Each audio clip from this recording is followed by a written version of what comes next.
Assalamu alaikum wa rahmatullahi wa barakatuh. Nahmaduhu wa nusalli ala rasulihil kareem amma ba'd fa'auzu billahi minash shaitanir rajeem bismillahir rahmanir rahim rabbi shrah li sadri wa yassir li amri wahlul 'uqdatam min lisani yafqahu qawli. So today we are starting a very touchy topic, that is the reality check we need to have related to parents. I had been getting repeated questions in my last sessions on what if the parents are doing this and what if the parents are doing that, how we are supposed to handle all those situations. Today, inshallah, we'll be talking about the reality check we need to have related to parents. But again, I would like to give you some reminders which I want you to carry along whatever you do, and that is, what are the different paradigm shifts we need related to our parents? For this paradigm especially, I would say, yes, a lot is needed. We definitely need a shift in paradigm related to our parents.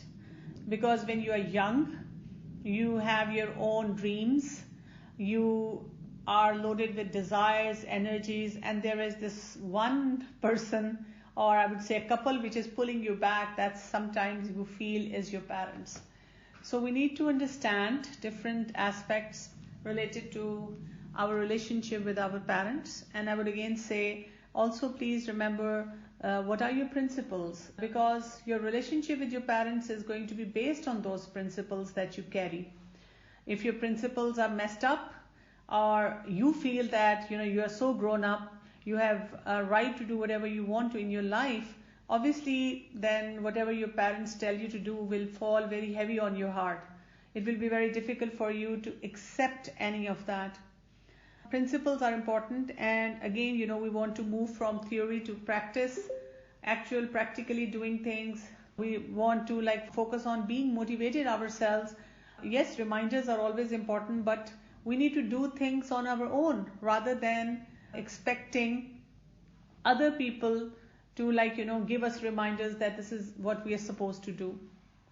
Let us try to see what should be my decision about my parents.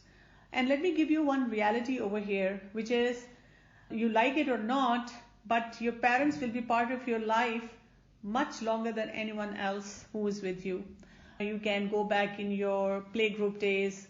Well, some of your friends might be with you who had been with you since your playgroup, but a lot many have been fizzled out, moved to other schools or institutions or other sections.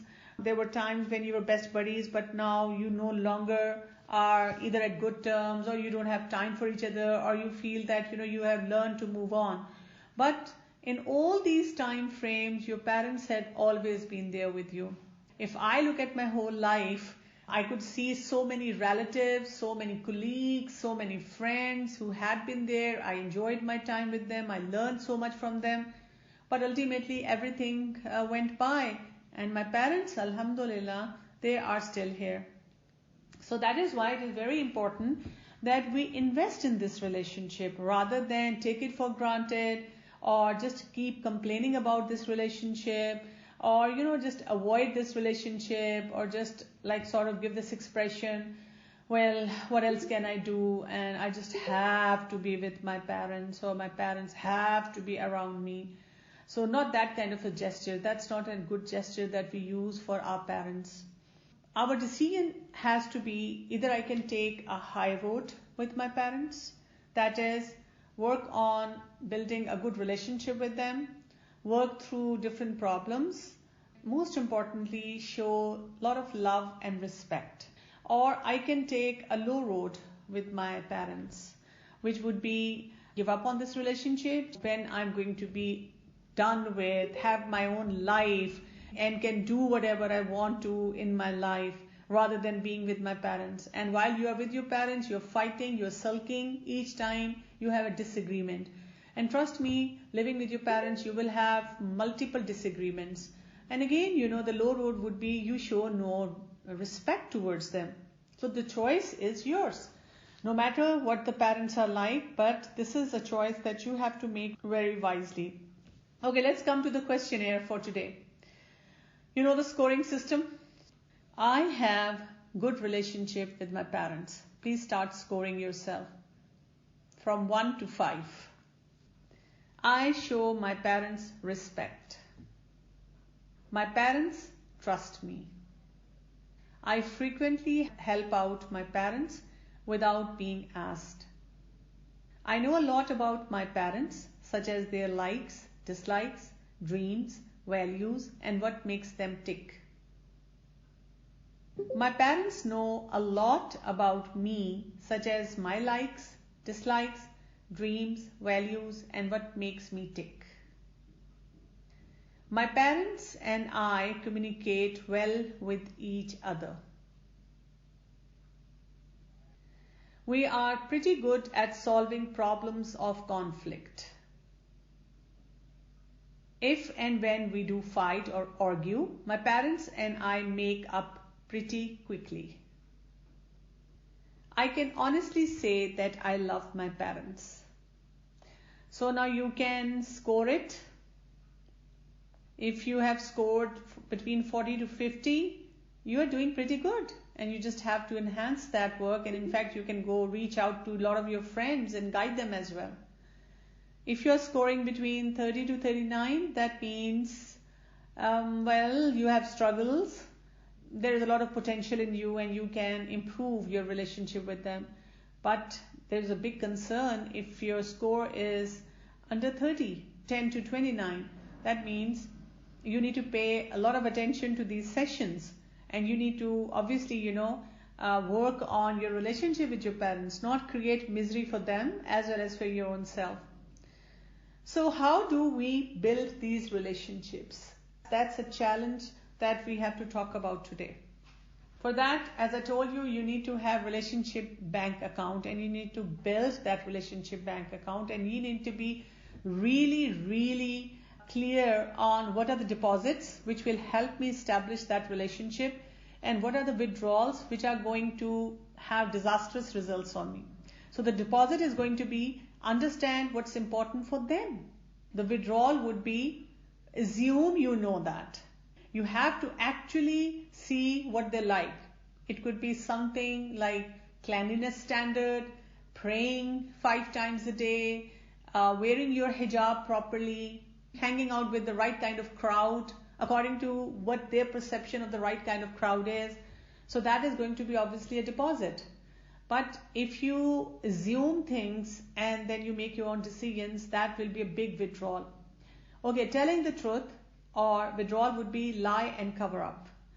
I've actually come across youngsters who say, well, my parents don't leave me any option than to lie. Obviously, if I ask permission for something that I'm desperate to do, as my friends are doing it, they wouldn't allow me. So, अच्छा है ना, फिर मैं झूठी बोल लूं?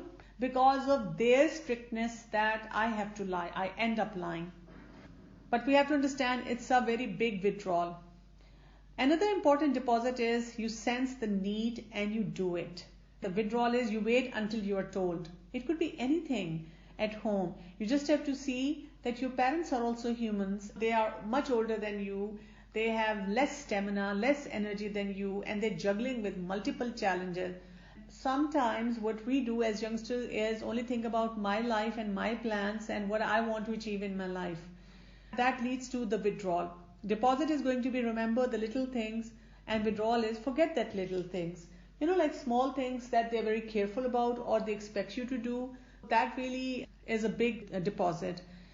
Opening up to them or close yourself off. How many of you would say that, when you come from your college, university, when you actually visit some places and you come back home and as soon as you enter, your mom especially would ask you, how was your day? And we get so put off by the whole idea, like, why does she always have to ask me? We give like the most one-word answers because we are sort of giving them messages, back off. I don't want to tell you whatever I had been doing. So the more you open up, the better relationship you have. Then the deposit is use the most important words, and inshallah I'm going to be talking about that, and the withdrawal would be you avoid those words. So what are the things to watch out for? You have to match your wavelength with the parents. Now our tragedy at the moment is that we expect our parents to come down to our level. What we have to do is because it's our need, we are living in their house, we are using their resources, even from the worldly perspective, because from the Islamic perspective, we have to have a relationship of ihsan towards our parents. And ihsan is not like, oh, I am doing you a big favor, doing this chore or that chore. Ihsan is beautiful manners, and we can't even say uff in front of our parents. But even from the worldly perspective, if you can read as many books as you want to, but they will always tell you that when it comes to your parents, you're using their resources, you're living in their house, they are the one who are paying for your college, your university, they're taking care of all your needs. So you have to listen to them. You have to abide by the rules or the standards they set for you. You read any parenting book where they talk about chaos in homes, the defiant kids, or when the kids are going through a lot of troubles. That is because the parents had been either too lenient and have allowed, or they had tried to always please their kids rather than discipline them. So that's when the challenge begins. So you have to see what your parents want, how they want, and then you have to abide by it. Another important thing to remember is truth may be hard, but it's 10 times harder for your parents to find out that you lied. If you feel that you are going to be caught up in a situation where you have to lie, so it's better that you don't get engaged in that activity. There is a very famous story of Umar radhiyallahu anhu that once they caught a thief and brought it in his court. And this thief, he was actually begging him, saying, oh, Amir al-Mu'mineen, please forgive me. This is the first time that I actually stole something. And Umar radhiyallahu anhu said, you are lying. Because if you had done this for the first time, even Allah will forgive you. Also remember that parents have this lie detecting capability and they can sniff out cover-ups. Allah subhanahu wa ta'ala has given this alarm system to the parents. So remember, honesty never goes out of style. So if you have an honest relationship with your parents, that is going to safeguard you from many wrong activities, and at the very same time will help you have a good relationship at home. So the greatest need of parents is to sense the needs and pitch in.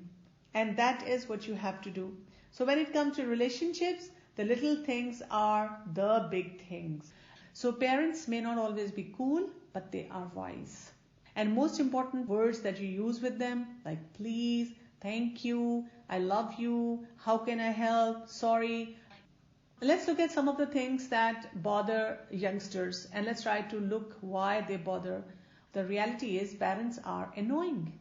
They bug you a lot of times. What to do about that? Let's try to analyze what happens, why it happens. We talked about this, things you can control and things you cannot control. When it comes to your relationship with your parents, again have to see what is your responsibility rather than focusing on what they're supposed to do. So what is not in your control is who your parents are. You could keep looking at some of your friends and saying, "Hi, uske parents kitne achhe hain. He or she is so lucky. Their parents, they let them do whatever they want to. I wish I had a mom like her. Hi, uski ammi kitni achhi hai. Sabko welcome karti hain. Ek meri ammi hai. She looks at my friends from head to toe and it's so embarrassing for me. या मेरी अम्मी की ये habit है, मेरी अम्मी ऐसी smart नहीं है, मेरे अब्बू इस तरह बात करते हैं." Whatsoever, it's out of your control. You have been granted the parents by Allah subhanahu wa ta'ala and you just have to accept them. Second, what choices your parents make, it's not in your control. Well, you are part of that system. They have made a choice for you and you have to live by that. It's like living in any country. You are granted a visa. You have to abide by their rules. You can't say, I will do this and I won't do that. They'll kick you out. They will put up some legal penalty on you. Your parents' choices are not in your control. What they want for you, what they don't want for you. You are living in their house. They want you to pray. They want you to wear hijab. They want you to not use social media for longer than a certain amount of hours. They don't want you to be going to friends' house all the time. Well, that's not in your control. And inshallah, once you have parents, you will also have those choices. And then the weaknesses of your parents, that's not also in your control. They can't speak proper English. Okay, so what is in your control is your own attitude. Your parents could be strict, your parents could be taunting, your parents could be nice, polite, but how you behave is important. That is in your control, and your reactions to your parents' action is very important. Like there could be things which would upset you a lot. If you read the Islamic history, you find a lot of times when the companions of the Prophet would be very upset about a certain thing, but their actions or their reactions are always in accordance with bringing in the pleasure of Allah subhanahu wa ta'ala. And then what choices you make, that is something which you control, and that is what something that you have to be careful about. When we talk about our parents, we say, my parents are always comparing me. Some of you would have this challenge.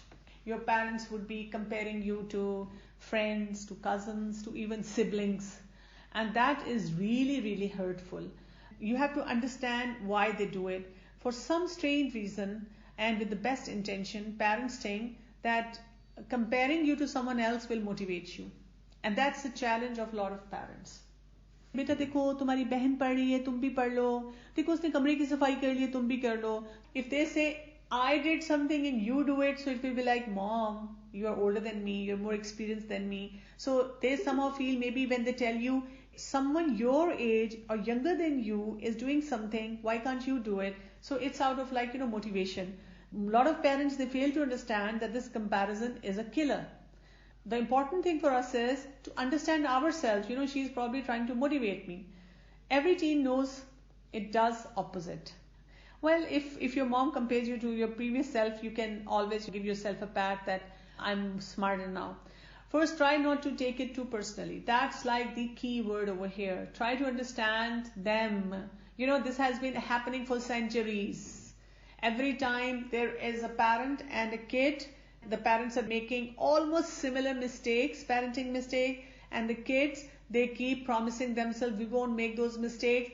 Another generation passes, now these kids are parents, they have their own set of kids, and the cycle goes on. They might not be doing same comparison, but they're different kind of comparisons. Or some are making one mistake and other making another mistake.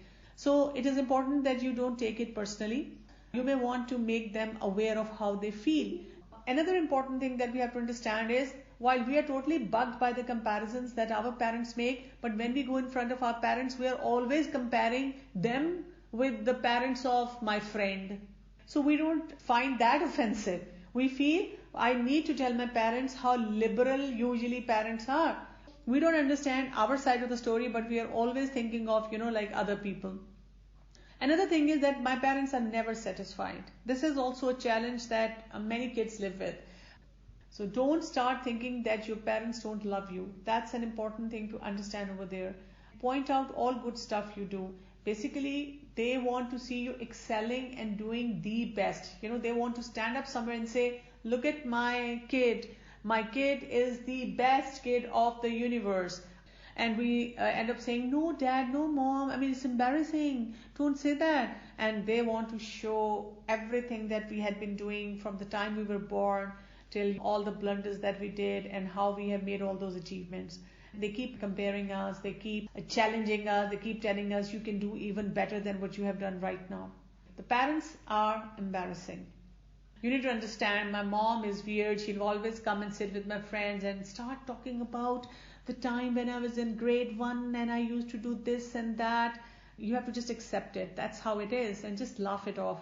Or, she could be trying to talk in English and trying to be very friendly with the kids, and she's not, talking the right language.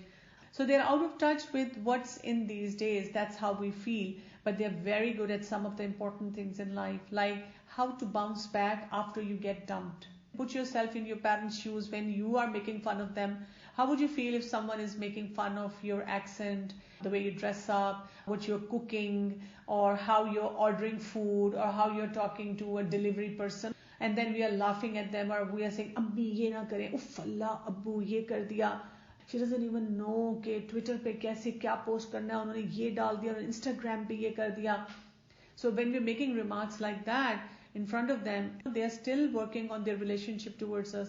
Imagine yourself getting all those issues. आप तो एक banner लगा लेंगे. You'll put up a strong banner for yourself saying, I have a challenge of low self-esteem because of my parents. Because वो इस तरह की बातें करते हैं. But look at your parents. They have the nerves and the guts to actually be there. Sometimes we are embarrassed by the way they sit with us and they eat food. फल्ला mummy अब्बू को खाना नहीं सही तरह से आता, मेरे फादर ऐसे, मेरी मदर ऐसे. We should never be embarrassed about our parents and their efforts. So you have to admit they have more experience and they're more smarter. This is something that we fail to see in them. And for that, I can give you a very important formula, and I would really like you to take a screenshot of it, and you can even work around it. So what's the formula? The formula is your dad's age plus your mom's age. You combine their ages together. My parents' combined age, and then you minus your age, which is going to give you your parents' years of experience, which is definitely going to be greater than your experience. That is what you have to remember all the time, because many times when we feel that it is embarrassing to be hanging out around our parents, we feel, inko kya pata? Falla, because my mom, she can't handle social media. She's living with a very old phone, thakawa phone. She doesn't have that dress sense that we have, or she's always in the kitchen, or she doesn't know how to do this or read this or talk about this. So inko kya pata? So no, honey, she knows much more than you. She has a lot of experience that you lack. It's like if I tell you to look at your baby cousin or baby sister, like if you're 17 years or 18 years and you have a cousin 7 years of age, half your age. So is there any comparison? Is 7-year-old child is going to be as wise as you are? Never. Even the most smartest kid is not going to be as wise as you are.